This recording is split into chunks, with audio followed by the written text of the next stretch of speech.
My mother raised over $200,000 saying my daughter was dying. She convinced doctors, hospitals, the entire community. Even I believed it. But the truth was much worse than anyone could imagine. My name is Sarah. I'm 28 years old, and this is the story of how my own mother manipulated me for years without me realizing it, how she used my innocent daughter to deceive the world, and how I almost lost everything before discovering the truth. It all started when my daughter Emma was born. She was perfect. 10 fingers, 10 little toes, bright blue eyes. My husband Jake and I were over the moon. But right after the birth, things started getting strange. My mother, Carol, was always very present in my life. Sometimes too much. She always wanted to control everything, you know? Since I was little, she decided what I wore, who I could play with, what courses I took. My father died when I was 8, so it was just me and her, and she always said she did everything because she loved me. When Emma was born, my mother became obsessed. She wanted to be at the hospital every day. She wanted to hold her, feed her, change her diapers. At first, I thought it was cute, like she was finally fulfilling herself as a grandmother. Jake was kind of uncomfortable, but I always defended my mother. I said she was just excited, that this would pass soon. 3 months after the birth, my mother started saying she noticed something wrong with Emma, that she wasn't gaining weight properly, that her skin color was strange, that she cried differently than other children. I didn't see any of that. Emma seemed healthy to me, but my mother insisted so much that I started doubting myself. She said she had experience, that she knew when something was wrong, so I took Emma to the pediatrician. The doctor examined Emma and said everything was normal. She was growing well, hitting all the developmental milestones. But when I told my mother this, she didn't accept it. She said that doctors sometimes make mistakes, that I needed to trust her instinct. My mother started convincing me to see other doctors, specialists. She even offered to pay for the appointments. She said her retirement money was saved exactly for emergencies like this. We went to 3, 4, 5 different doctors. They all said the same thing. Emma was fine. But my mother always found a reason not to believe it. This doctor was too young, that one didn't have enough experience, the other clearly didn't look properly. And then something happened that changed everything. Emma was 4 months old when she got a fever. Nothing major, just around 100 degrees. But my mother went into total panic. She said we needed to go to the emergency room immediately, that this could be a sign of something very serious. Jake thought it was an overreaction. He said that children get fevers, that it was normal, that we should wait and see how she'd be. But my mother was so dramatic, cried so much, said she couldn't forgive herself if something happened to Emma, that I ended up giving in. At the hospital, I told the doctor about the fever, but my mother started adding other symptoms. She said Emma had vomited a lot, that she had had seizures, that she would pass out for long periods. None of that was true. I was going to correct her, but my mother gave me such an intense look that I stayed quiet. She later explained to me that she needed to exaggerate a little so the doctors would take it seriously. The doctors ran several tests, X-ray, ultrasound, blood tests. They found nothing. But this time, instead of being relieved, my mother got frustrated. She started saying the tests were inadequate, that they needed to do more tests. This pattern repeated itself over the next few months. My mother would find a new symptom, we'd go to the hospital, the doctors wouldn't find anything, and she'd get increasingly insistent. When Emma turned 1, we had already been to the hospital 17 times. I was exhausted. Jake was getting irritated with my mother. He said she was creating problems where there were none, but I didn't know who to believe anymore. My mother was so convincing. She showed medical articles she found on the internet, talked about rare diseases that doctors could be missing. She seemed genuinely concerned. How could I not trust my own mother? And then, when Emma was a year and a half old, my mother said she had discovered what was wrong. She showed up at my house with a stack of printed papers, said she had spent the entire night researching and was absolutely sure. Emma had a rare genetic disease, extremely rare, so rare that most doctors had never seen a case. The name of the disease was complicated, full of medical terms I didn't understand, but my mother explained everything, said the disease caused problems with the immune system, that Emma would need expensive treatments for the rest of her life, that without treatment she probably wouldn't live more than a few years. I went into total panic. I started crying. How could this be happening to my baby? My mother hugged me and said everything would be okay, that she would help me, that together we would fight for Emma. She said she knew a specialist in another city who had experience with the disease, but that the treatment was very expensive, that our health insurance probably wouldn't cover it. Jake was super skeptical. He wanted to see the research, wanted to talk to this specialist, but my mother said there was no time to waste, that every day without treatment put Emma at risk. I was so terrified that I agreed to everything. We scheduled the appointment with the specialist for the following week. The office was 3 hours away. My mother insisted on coming along.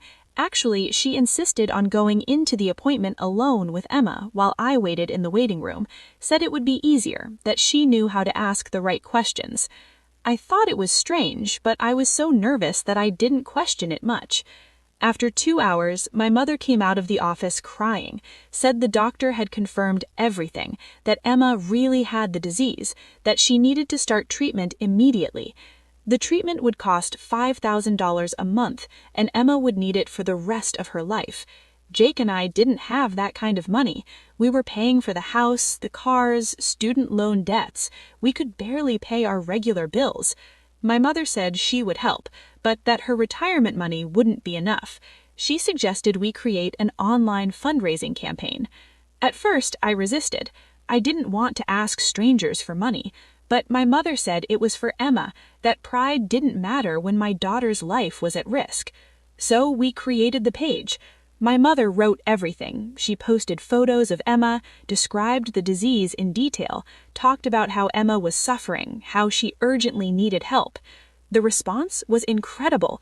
In 1 week, we raised $10,000. In a month, $50,000. People shared the story, did their own fundraising campaigns, organized charity events. My mother took control of everything. She updated the page, answered messages, organized where the money went, said she wanted to take that weight off me so I could focus on taking care of Emma. The treatment started, or at least that's what I thought. My mother said she needed to take Emma to the treatment sessions, that they were very intense, and that it would be better if I didn't see my daughter going through it, that it would be too traumatic. She took Emma twice a week. They'd be gone for hours.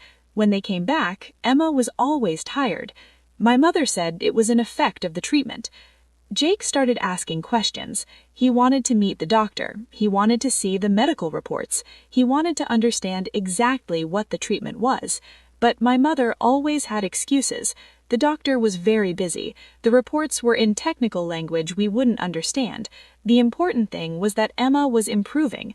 Except Emma wasn't improving. Actually, she seemed to be getting worse. She was always tired, lost weight, got pale, started losing hair. My mother said all that was part of the process, that the treatment was aggressive but necessary, that things would get worse before they got better. The fundraising campaign kept growing, $100,000, $150,000, $200,000. People sent letters to Emma, gifts, prayers. She had become a small local celebrity. Newspapers ran stories about her. A TV station came to do a report. During the interview, my mother spoke for the family. She described Emma's journey with so much detail, talked about nights at the hospital that I didn't even know had happened, about crises I hadn't witnessed. When I tried to say something, my mother interrupted me, said I was too emotional to speak, that it was better if she explained. Jake was furious after that interview. He said my mother was lying, that none of that had happened, that something was very wrong. But I was so deep in that situation that I couldn't see it. My mother had convinced me that Emma was dying, that without her, without the treatments, I would lose my daughter. And then Jake did something that changed everything. He hired a private investigator. When he told me, I was furious. How could he suspect my mother? How could he put Emma's treatments at risk? But Jake insisted, said there was something very wrong and he needed to discover the truth. The investigator followed my mother for 2 weeks, tracked where she went when she said she was taking Emma to treatment, and discovered she wasn't going anywhere. My mother simply took Emma out, to the mall, to the park, to her friends' houses. There was no doctor, there was no treatment, there was no clinic. It was all a lie. When Jake showed me the photos, the recordings, the receipts from places where my mother had been with Emma when she should have been in treatment, my world collapsed. I confronted my mother that night. She denied everything at first, said the investigator made a mistake, that there was an explanation. But when I showed all the evidence, when she realized there was no way to escape, she finally admitted there was no. The trial lasted 3 months. My mother was sentenced to 15 years in prison for fraud, child abuse, and a huge list of other crimes. She cried in court, apologized, said she loved me, said she loved Emma, that she had lost control, that she didn't know how to stop. I said nothing. I had no words to express the anger, the pain, the betrayal I felt. Emma is fine now, physically at least. The doctors said there shouldn't be permanent damage from the medications. She's growing normally, developing well. But sometimes I look at her and wonder what kind of psychological trauma this will cause when she's older, when she understands what happened, that her own grandmother used her that way. Jake and I are trying to rebuild our lives. We lost everything financially. We live in a small apartment. We drive old cars. We're paying off debts that will take us years to settle. But at least we have the truth, and we have Emma, our healthy and real daughter. There are days I still can't believe this happened, that my own mother was capable of something like this, that I was so blind for so long. People ask me if I visit my mother in prison. The answer is no. I haven't spoken to her since the trial. I don't know if I'll ever be able to forgive her. She stole more than money. She stole my trust, my innocence, my ability to trust the people I love. Now I see red flags everywhere. I question everything. I have difficulty accepting help even when I genuinely need it, because if my own mother could deceive me like this, who else could? Therapy has been helping. Jake, Emma, and I, even though she's so young, are doing family therapy, trying to process all of this, trying to create a new normal. And there's a strange thing that happened after everything came out. Some people who had donated money got in touch, not to ask for the money back, but to say they didn't blame us, that they knew we were victims too. Some even continued sending messages of support, not money, just kind words, saying they were rooting for our recovery. That gave me a little hope in humanity, that not everyone has hidden agendas, that genuine kindness still exists. Jake has been my rock through all of this. He was the only one who saw through my mother's lies from the beginning. If it weren't for him, for his insistence on discovering the truth, even when I fought against it, I don't know where we'd be now.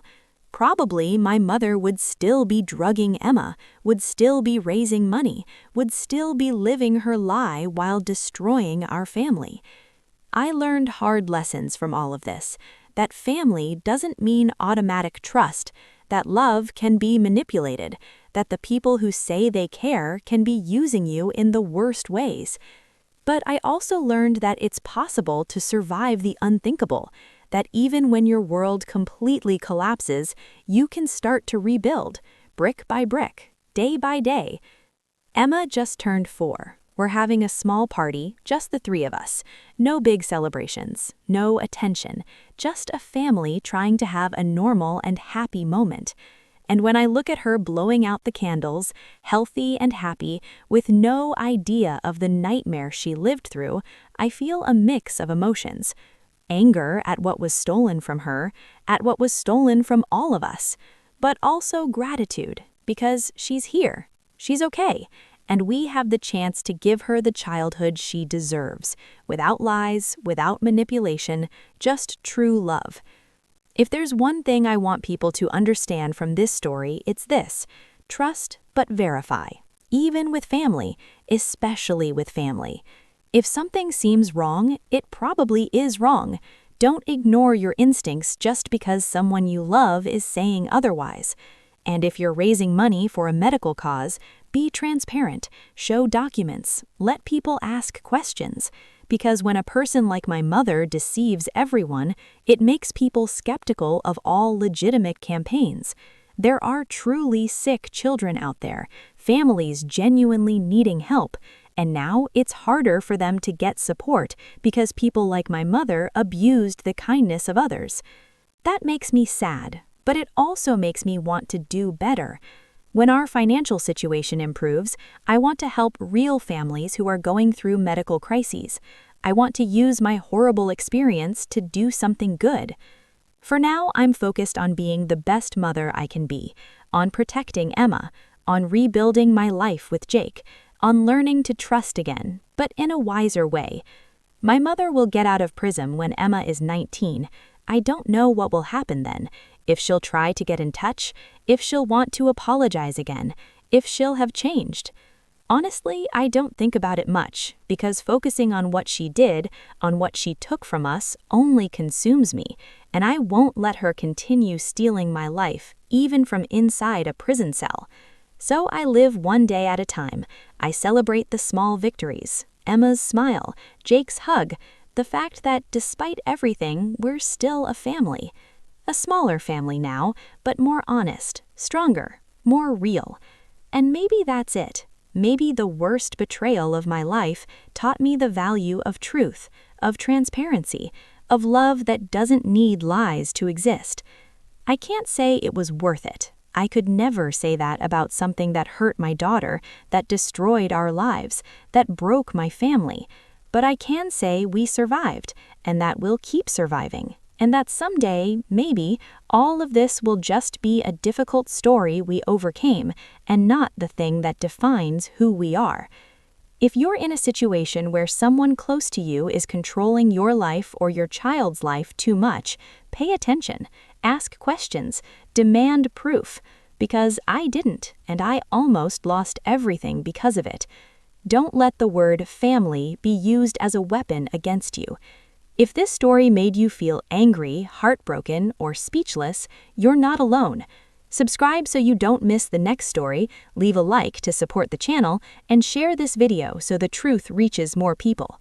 And before you go, watch one of the other stories on the channel, because some betrayals are even worse than this one.